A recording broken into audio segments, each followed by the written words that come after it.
વિદ્યાર્થી મિત્રો, Oxford school of science પરિવારમાં આપનું સ્વાગત છે. મિત્રો, વિજ્ઞાન ચેપ્ટર નંબર 8 ગતિ વિશે આપણે અભ્યાસ કરીએ છીએ. આપણે પાછળના લેક્ચરમાં ભૌતિક રાશિઓ વિશે માહિતી મેળવી. સદિશ ભૌતિક રાશિ અને અદિશ ભૌતિક રાશિ. સદિશ ભૌતિક રાશિ કોને કહેવી અને અદિશ ભૌતિક રાશિ કોને કહેવી તેના પ્રકારો પણ આપણે જોયા હતા. બરોબર.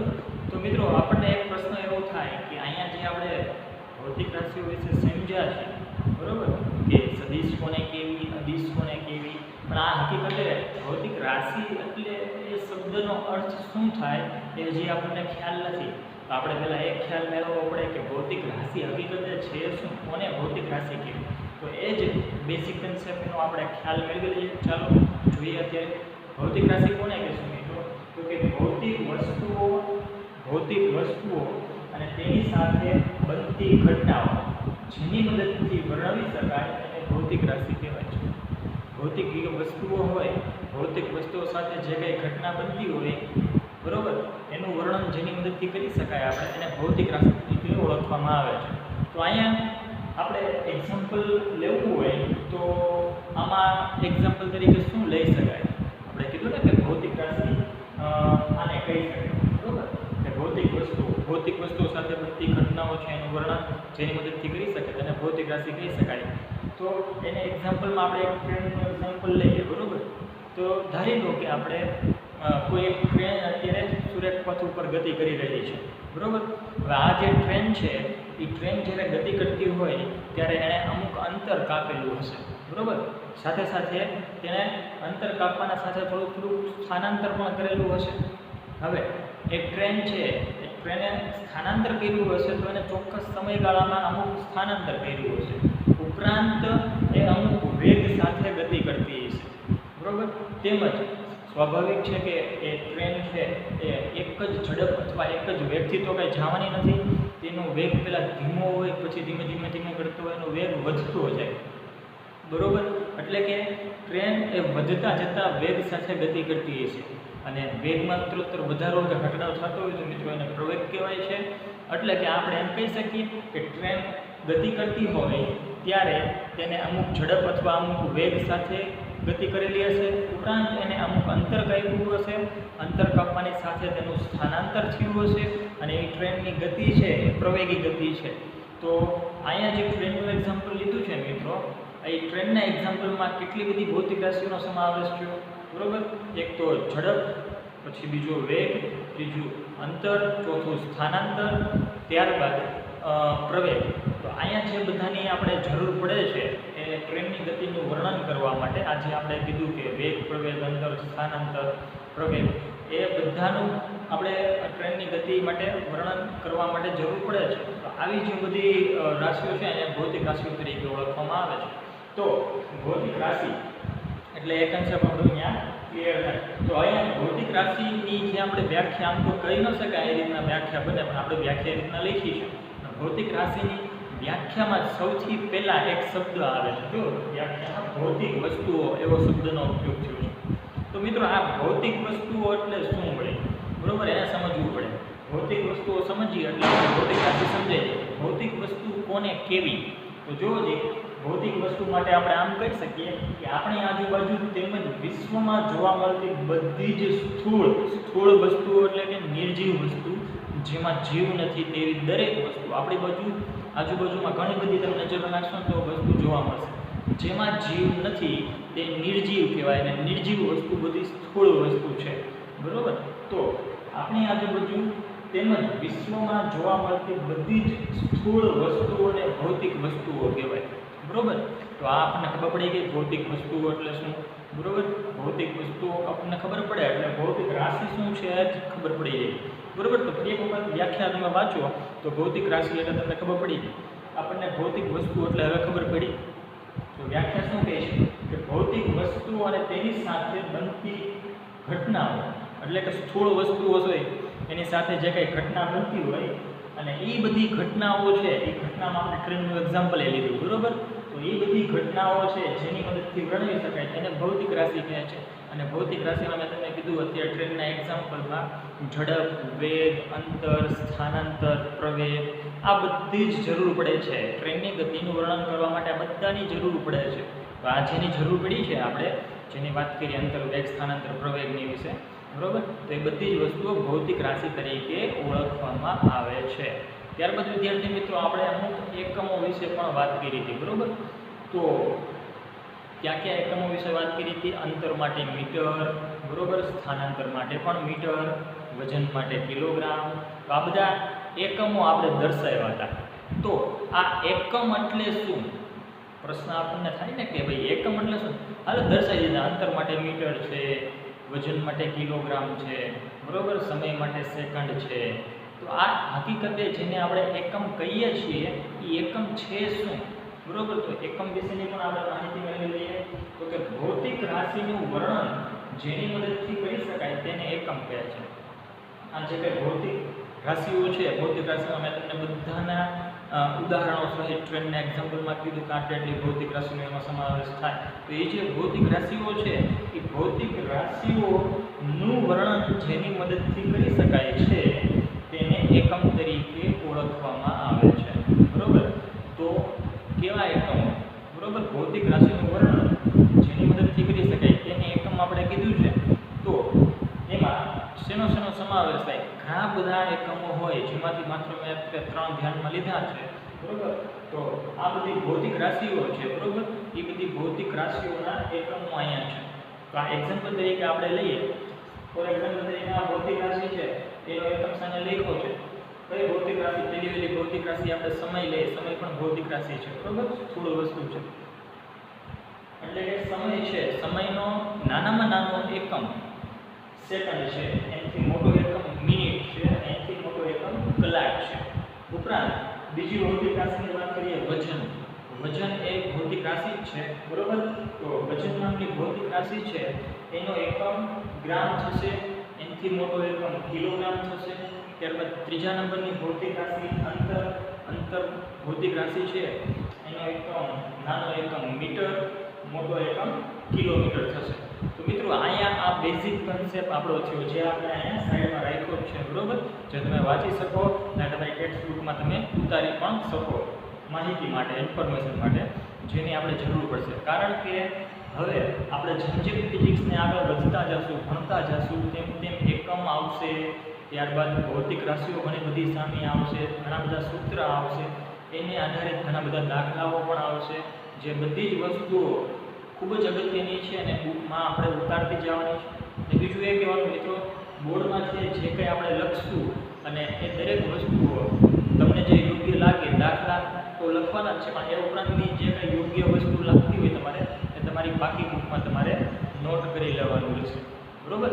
તો હવે આપણે અત્યારે શરૂઆત કરીએ આગળ. હવે લાસ્ટ લેક્ચરમાં આપણે સદિશ ભૌતિક રાશિ અને અદિશ ભૌતિક રાશિ વિશેનો ખ્યાલ મેળવ્યો. ત્યારબાદ મિત્રો આગળ વધીએ. ત્યારબાદ પેજ નંબર 102 ઉપર આપણને 5 પ્રશ્નો આપેલા છે. તો એ જે કંઈ 5 પ્રશ્નો છે એ 5 પ્રશ્નોના જવાબ અત્યારે મેળવી લઈએ અને ત્યારબાદ આપણને ઉદાહરણ 8.2 અને ઉદાહરણ 8.3 આપેલા છે. તો એ સમજશું. સૌપ્રથમ આપણે તમારી ટેક્સ્ટ બુક પાસે રાખવાની છે અને ટેક્સ્ટ બુક તમારે જોતી જવાની છે. હું જે પ્રશ્ન કહું ત્યાં ધ્યાન આપવાનું છે અને એનું સોલ્યુશન અત્યારે બોર્ડમાંથી આપણે મેળવી લઈએ, બરાબર. તો પેજ નંબર 102 કાઢો ટેક્સ્ટ બુકનું. તેમાં બ્લુ કલરથી તમને 5 પ્રશ્નો દેખાય છે. એમાંથી પહેલો પ્રશ્ન આપણે અત્યારે સોલ્વ કરીએ છીએ. તો જુઓ જી, પહેલા પ્રશ્નમાં શું કીધું છે? ઝડપ અને વેગ વચ્ચેનો ભેદ સ્પષ્ટ કરો. એટલે કે તફાવતના મુદ્દા સ્વરૂપે આપણે એને લખી શકીએ. ઝડપ અને વેગ બંનેના તફાવતના મુદ્દા આપણે આપવાના છે. ચાલો જે એને સોલ્વ કરીએ.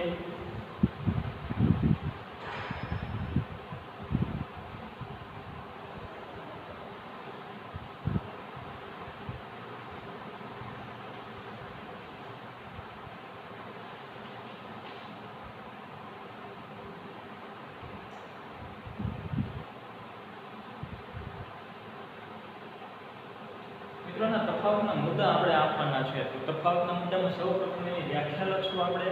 ત્યારબાદ એનું સૂત્ર લખશું, ત્યારબાદ તેનો એકમ લખશું અને એ અદિશ ભૌતિક રાશિ છે કે સદિશ ભૌતિક રાશિ છે એ લખવાનું થશે. તો ચાલો એની સૌપ્રથમ આપણે વ્યાખ્યા લખી નાખીએ. પેલો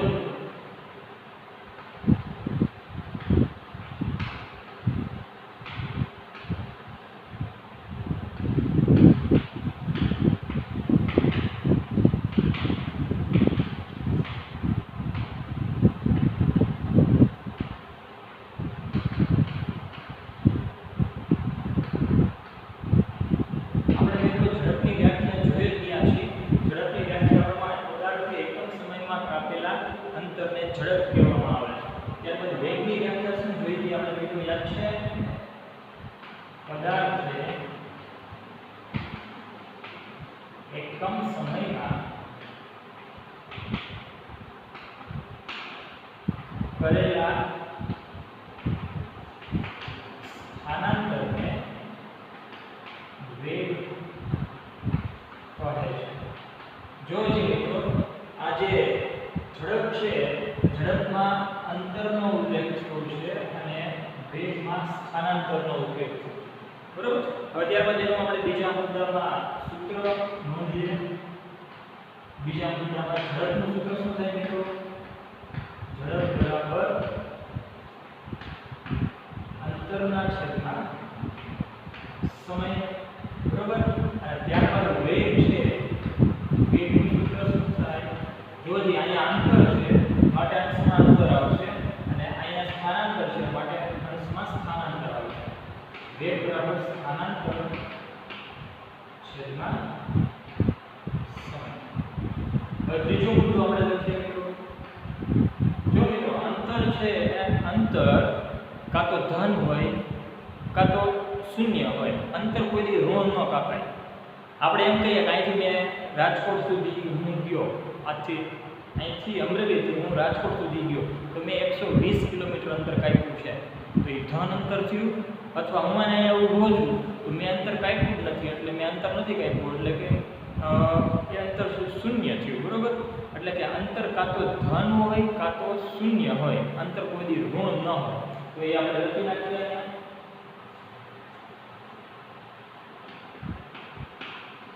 ઝડપ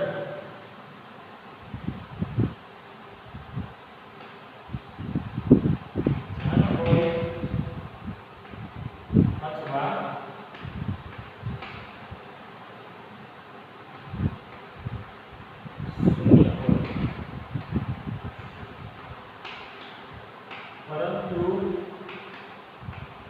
ઋણ ક્યારેય ન હોય.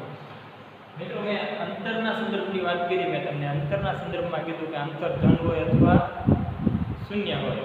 તો જો મિત્રો અંતર ધન હોય અથવા શૂન્ય હોય તો ઝડપ પણ ધન અથવા શૂન્ય હોઈ શકે. માટે આ ઝડપના શબ્દનો ઉપયોગ કર્યો છે.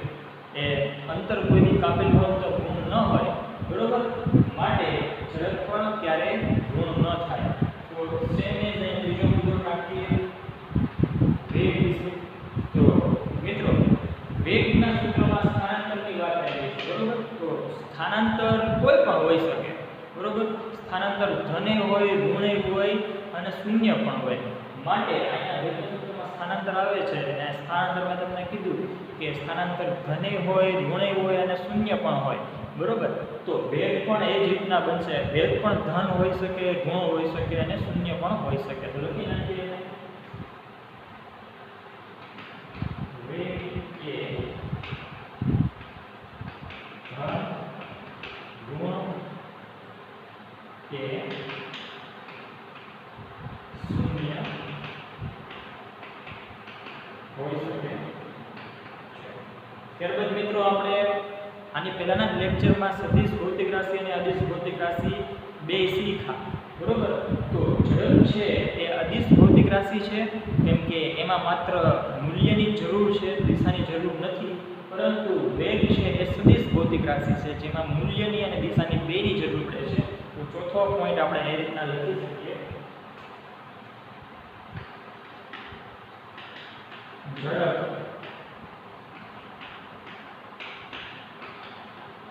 અદિશ રાશિ છે જ્યારે આનો વેગનો ચોથો પોઈન્ટ વેગ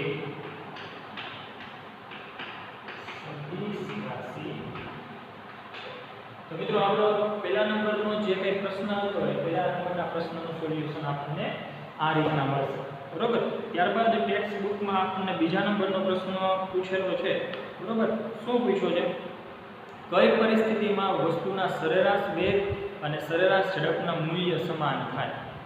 જો પ્રશ્ન શું છે?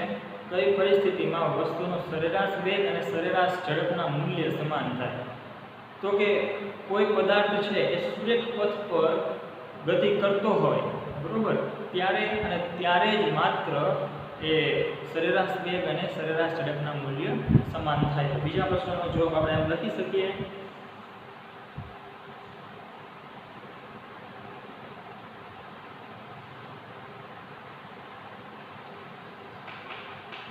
જ્યારે કોઈ પદાર્થ સુરેખ માર્ગ પર એક જ દિશામાં ગતિ કરતો હોય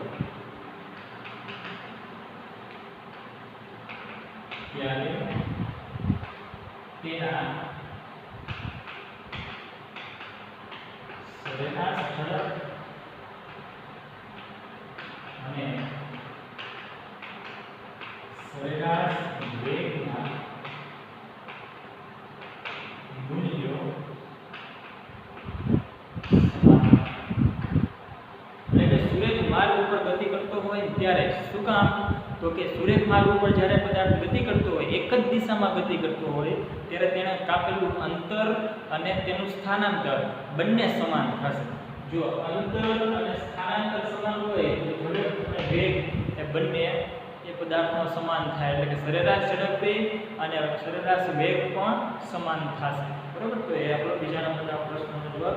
ત્રીજા નંબરના પ્રશ્નનો જવાબ આપણે મેળવીએ. ત્રીજા નંબરનો પ્રશ્ન પૂછે છે કે વાહનનું ઓડોમીટર શું માપે છે? મિત્રો, ઓડોમીટરની વાત છે. ઓડોમીટર, બરોબર. આ શબ્દ કદાચ તમે નવો સાંભળ્યો હોય, પણ તમે ઓડોમીટર જોયેલું છે? હા, ઓડોમીટર તમે જોયેલું છે. ક્યાં? તો કે 2 વ્હીલ અને 4 વ્હીલ હોય એમાં આગળ એક મીટર લગાડેલું આવે છે. તમે બધાએ જોયેલું છે. જેમ આપણે ગાડી સ્પીડથી ચલાવશું ત્યારે એક ઓલો રેડ કલરનો કાંટો છે એ ઉપર ચડતો જતો હોય છે, બરોબર. તો એ સ્પીડ દેખાડે છે. જેમ તમે લીવર દેશો તેમ એ 10, 20, 30, 40, 50, 60, 70, 80, 90, 100, 110, 120 ની સ્પીડ સુધી પહોંચે તો ઓલો કાંટો છે એમ ધીમે ધીમે કરતા ઉપર ચડતો જાય. એ વાહનની સ્પીડ દેખાડે છે. એટલે એ જે ડિજિટ લખેલા છે 0 થી લઈને 120, 140 વાળો આમ ગોળાકાર માર્ગે, બરોબર, એ સ્પીડ દર્શાવે છે. માટે એ સ્પીડોમીટર થાય. પણ મિત્રો, 2 વ્હીલમાં તમે જોયું હશે અંદરના ભાગમાં એક નાની એવી પટ્ટી આપેલી હોય છે અને એમાં આંકડાઓ લખેલા હોય છે. જેમ આપણે અંતર કાપશું તેમ એમાં ઓલા આંકડાઓ છે ને ચક્કડું ગોળ ગોળ ફેરા કરશે અને આંકડાઓ ચેન્જ થશે, બરોબર. તો એ આંકડાઓ ચેન્જ થશે અને એની મદદથી આપણે કેટલું કિલોમીટર કાપ્યું છે અંતર એમાં જોઈ શકીએ. તો એ જે આંકડા દર્શાવતું મીટર છે ને એ ઓડોમીટર છે. એટલે કે એ ઓડોમીટર છે એ અંતર દર્શાવે છે, વાહને કાપેલું અંતર દર્શાવે છે. તો આપણે ત્રીજા નંબરનો જે કંઈ પ્રશ્ન છે શું છે? તો કે વાહનનું ઓડોમીટર શું માપે છે? તો વાહનનું ઓડોમીટર એ વાહને કાપેલું અંતર દર્શાવે છે. એટલે જવાબ લખી નાખીએ.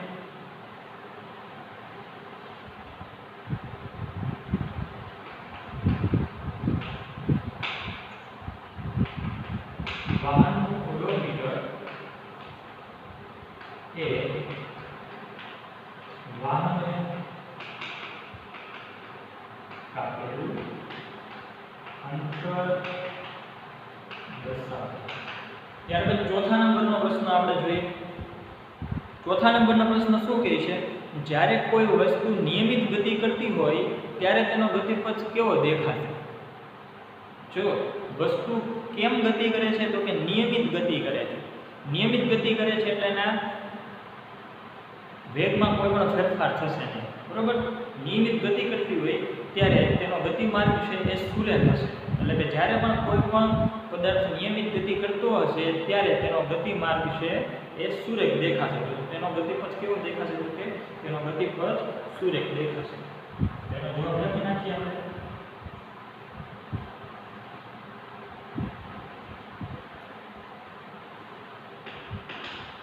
વસ્તુ જ્યારે નિયમિત ગતિ કરતી હોય ત્યારે તેનો ગતિપથ સુરેખ હશે. તેનો ગતિપથ સુરેખ હશે. તો 4 પ્રશ્નો આ રીતના કમ્પ્લીટ થયા અને 5મા નંબરનો જે પ્રશ્ન છે મિત્રો એ દાખલો છે, બરોબર. તો એ 5મા નંબરનો ક્વેશ્ચન છે એ પહેલા રકમ વાંચી લઈએ અને પછી આપણે એના સોલ્યુશન આપીશું, બરોબર. તો પહેલા બોર્ડ ક્લિયર કરી નાખીએ. ત્યાં સુધીમાં 5મા નંબરનો ક્વેશ્ચન છે એ રકમ વાંચી લઈએ. શું કહેવા માંગે છે તમને થોડું ઘણો ખ્યાલ આવે તો વિચાર કરવા અને ત્યારબાદ આપણે એને સોલ્યુશન મેળવીએ. રકમ વાંચશો તમે એટલે તમને થોડો ઘણો ખ્યાલ આવશે જ કે એનું સોલ્યુશન કેવી રીતના મેળવવું. તો 5મા નંબરનો પ્રશ્ન છે, જોઈએ રકમ વાંચીએ. શું કહે છે? એક પ્રયોગ દરમિયાન અવકાશયાનમાંથી એક સિગ્નલને પૃથ્વી પરના સ્ટેશન સુધી પહોંચતા 5 મિનિટ જેટલો સમય લાગે છે. મિત્રો અહીંયા વાત થઈ છે એક પ્રયોગની. પૃથ્વી પર એક સિગ્નલ પહોંચાડે છે અવકાશયાન જે છે આકાશની બહાર, ત્યાંથી એક સિગ્નલ પૃથ્વી ઉપર મોકલે છે, બરોબર. અને એ સિગ્નલને પૃથ્વી ઉપર પહોંચતા 5 મિનિટ જેટલો સમયગાળો લાગે છે. એટલે કે સમય ટાઈમ ટી આપણને આપી દીધો છે, બરોબર. પૃથ્વી પરના સ્ટેશનથી અવકાશયાનનું અંતર કેટલું હશે? એટલે કે અવકાશયાન જે આકાશમાં છે એ અવકાશયાનથી પૃથ્વી પરનું જે સ્ટેશન છે એ અંતર કેટલું હશે? એટલે કે અંતર આપણે મેળવવાનું છે, બરોબર.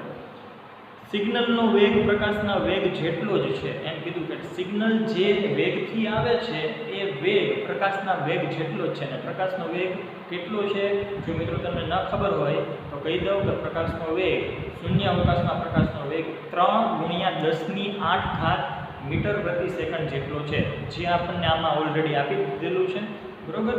સિગ્નલનો વેગ પ્રકાશના વેગ જેટલો જ એટલે કે 3 × 10⁸ મીટર પ્રતિ સેકન્ડ જેટલો છે.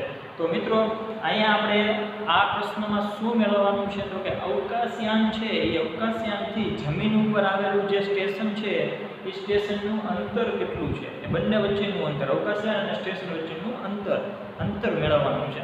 તો આપણને જે ડેટા આપ્યા છે એ ડેટા સૌપ્રથમ આપણે લખી નાખીએ અને પછી દાખલો ગણીએ.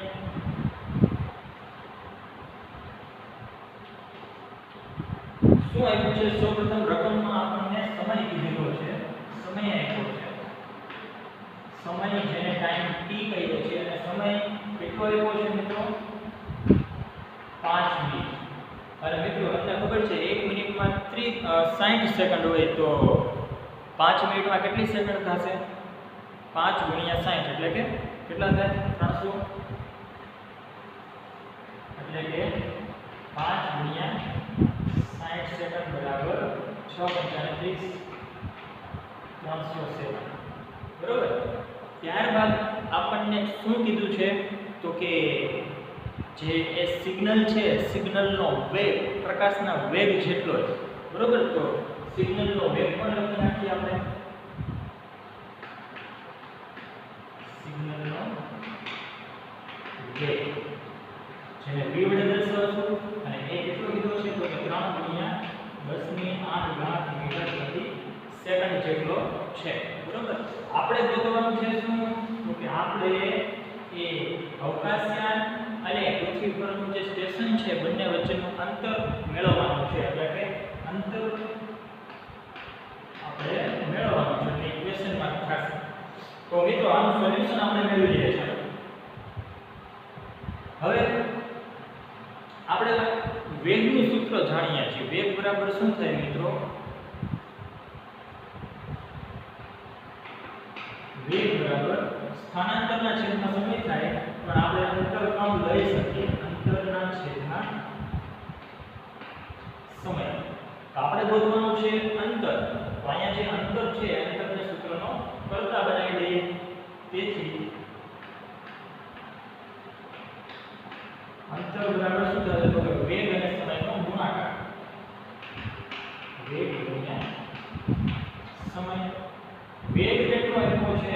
વેગ આપ્યો છે 3 ગુણ્યા 10 ની 8 ઘાત મીટર પર સેકન્ડ ગુણ્યા સમય કેટલો છે તો સમય 300 સેકન્ડ છે. બરોબર. તો જો જે ગણતરી કરીએ તો 300 ગુણ્યા 3 કેટલું થાય? 900 ગુણ્યા 10 ની 8 ઘાત. આયા સેકન્ડની -1 ઘાત છે અને આયા સેકન્ડની +1 ઘાત છે. બંને ઉડી જશે, વધશે એકમ ખાલી મીટર. હજી આપણે આને સરળ રીતે કોઈ નોંધ લખી શકીએ કે 9 ગુણ્યા 100 એટલે 900 થઈ ગયું ગુણ્યા 10 ની 8 ઘાત મીટર. તો આ મિત્રો 100 છે, 100 ને આપણે 10 ની 2 ઘાત લખી શકીએ. અહીંયા 10 ની 2 ઘાત, અહીંયા 10 ની 8 ઘાત એટલે ઘાત નો સરવાળો થશે 8 ઘાત પ્લસ 2 ઘાત એટલે 10 ઘાત થશે. એટલે 9 ગુણ્યા 10 ની 10 ઘાત મીટર. શું મળ્યું આપણને અહીંયા? ઓકે, અંતર. કયું અંતર? તો કે અવકાશમાં રહેલા અવકાશયાનથી પૃથ્વી પર આવેલા સ્ટેશન સુધીનું અંતર 9 ગુણ્યા 10 ની 10 ઘાત મીટર હશે. તો આપણે લખી નાખીએ અવકાશમાં રહેલા અવકાશયાનથી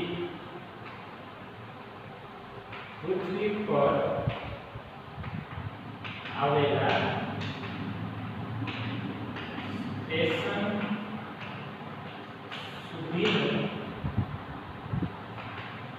અંતર 9 ગુણ્યા 10 ની 10 ઘાત મીટર હશે. તો મિત્રો આ રીતના આપણા જે 5 ક્વેશ્ચન આપ્યા હતા, જે આપણે થિયરિકલ ટોપિક ભણી ગયા હતા, એ ટોપિક આધારિત 5 પ્રશ્ન હતા અને એ 5 પ્રશ્ન પૂરા થશે ત્યારબાદ આપણને દાખલાઓ આપ્યા છે ઉદાહરણના. તો એમાંથી અત્યારે દાખલો ચાલો જે ગણીએ. આપણે અત્યારે ઉદાહરણ નંબર 8.2 જોઈએ અને ત્યારબાદ આપણે ઉદાહરણ નંબર 8.9 જોશું. બરોબર. તો ચાલો ઉદાહરણ નંબર 8.2 જોઈ લઈએ, જે નાનકડું એવું સાવ સરળ એક્ઝામ્પલ છે. બરોબર. તો ઉદાહરણ નંબર 8.2 રકમમાં ધ્યાન આપશું આપણે, ત્યારબાદ દાખલો બનશું.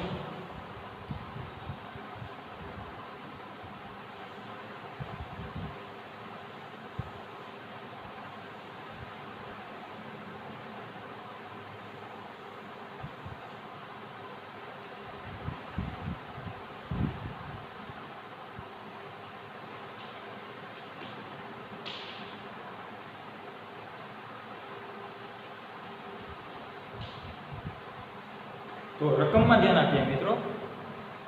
પેજ નંબર 102 ઉપર ઉદાહરણ 8.2 રકમ શું કહે છે કે મુસાફરીના પ્રારંભના સમયે, એટલે કે એક કાર છે તે અત્યારે મુસાફરી કરવા જઈ રહી છે અને તેનું જે ઓડોમીટર છે એ ઓડોમીટરમાં પહેલાં અત્યારે રીડિંગ મુસાફરી કરતાં પહેલાં, એટલે કે કાર અત્યારે સ્થિર ઊભી છે ત્યારે તેનું રીડિંગ લેવામાં આવે છે, અવલોકન કરવામાં આવે છે.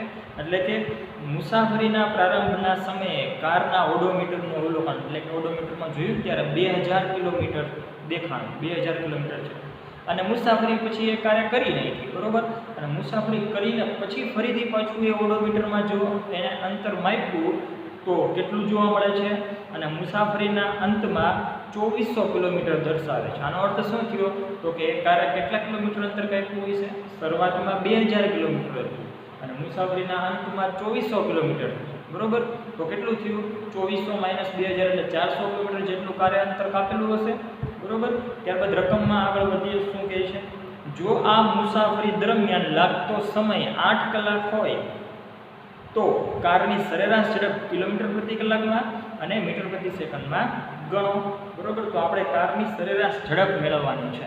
તો સરેરાશ ઝડપ એનું સૂત્ર શું થાય? તો કે સરેરાશ ઝડપ બરાબર કાપેલું કુલ અંતર છેદમાં લાગતો કુલ સમય. તો સૌપ્રથમ આપણે અહીંયા લખશું, અહીં કારે કાપેલ કુલ અંતર બરાબર અંતમાં કેટલું લિંક કરેલું તો કે 2400 કિલોમીટર. પ્રારંભિક કેટલું હતું તો કે 2000 કિલોમીટર બરાબર 2400 - 2000 બરાબર 400 કિલોમીટર અંતર કાપેલું હશે. અને તે માટે લાગતો સમય કેટલો હતો મિત્રો? સમય એટલે કે ટાઈમ t બરોબર તો કે 8 કલાકનો હતો બરોબર. આટલા આપણી પાસે રકમમાં ડેટા આપી દીધા છે. આપણે સરેરાશ ઝડપ મેળવવાની છે. બે રીતના મેળવવાની છે, કિલોમીટર પ્રતિ કલાકમાં અને બીજું મીટર પ્રતિ સેકન્ડમાં મેળવવાની છે. તો આપણે અહીંયા લખી નાખીએ જવાબમાં. સૌપ્રથમ તો આપણે સૂત્ર લખશું, સરેરાશ ઝડપ બરાબર કાપેલું કુલ અંતર છેદમાં લાખો કુલ સમય. હવે કાપેલું કુલ અંતર મિત્રો કેટલું આપણે મેળવ્યું તો 400 કિલોમીટર છેદમાં લાખો કુલ સમય. લાખો કુલ સમય કેટલું તો કે 8 કલાક. તો મિત્રો 400 ના છેદમાં 8 જવાબ કેટલો આવે? 5 જવાબ આવે. 8 × 40 5 નો આવે તો 50 આવે. 50 કિલોમીટર પ્રતિ કલાક. और આ એકમ ને કિલોમીટર और इनवर सारी રીતના લખી શકાય. છેદ છે એ અંશમાં જશે એટલે આ રીતના લખી શકાય. એટલે કે આપણને પહેલો જવાબ મળી ગયો. હવે મીટર પ્રતિ સેકન્ડમાં આપણે મેળવવું છે. તો સરેરાશ ઝડપ આપણને કેટલી મળી અહીંયા? ઓકે 50 કિલોમીટર પ્રતિ કલાક. પણ મિત્રો હવે અહીંયા કન્વર્ઝન કરવાનું છે. શું તો કે આપણે કિલોમીટરની જગ્યાએ મીટરમાં જોતું છે. એટલે શું કરશું તો કે કેટલા મીટરે 1 કિલોમીટર થાય તો કે 1000 મીટરે 1 કિલોમીટર થાય. એટલે કે કિલોમીટર કાઢીને આપણે 1000 મીટર લખી નાખશું એટલે 1 કિલોમીટર જેટલું થઈ ગયું બરોબર. છેદમાં કલાક છે એ કલાકની જગ્યાએ આપણે સેકન્ડ જોતું છે. તો મિત્રો 1 કલાકમાં કેટલી સેકન્ડ હોય તો કે 1 કલાકમાં 3600 સેકન્ડ હોય બરોબર. તો આ લખી નાખીએ 3600 સેકન્ડ. હવે જો જે સાદું આપીએ ઉપરથી 2 મીંડા નીચેથી 2 મીંડા ગયા અંશમાં કેટલું વધશે તો કે 50 × 10 એટલે કે 500/36 એકમ તો કે મીટરના છેદમાં સેકન્ડ. મિત્રો કેલ્ક્યુલેટર તમારી પાસે હશે જ. 500/36 કરો જે કેટલો જવાબ આવે છે? 500/36 જવાબ મેળવો તમને કાંઈ? ચલો કરો જે જવાબ. જવાબ એનો આવશે તે 13.9 મીટર પર સેકન્ડ અથવા આને મીટર સેકન્ડ ઇન્વર્સ આમ લખી શકીએ. તો આ દાખલામાં આપણને બે વસ્તુ માહિતી હતી. જવાબ છે એ કિલોમીટર પ્રતિ કલાક અને મીટર પ્રતિ સેકન્ડ બંનેમાં આપણને મેળવવાના કીધા હતા. તો આપણે લખી શકીએ છેલ્લે જવાબ સ્વરૂપે કે આ કારની સરેરાશ ઝડપ 50 કિલોમીટર પ્રતિ કલાક અને 13.9 મીટર પ્રતિ સેકન્ડ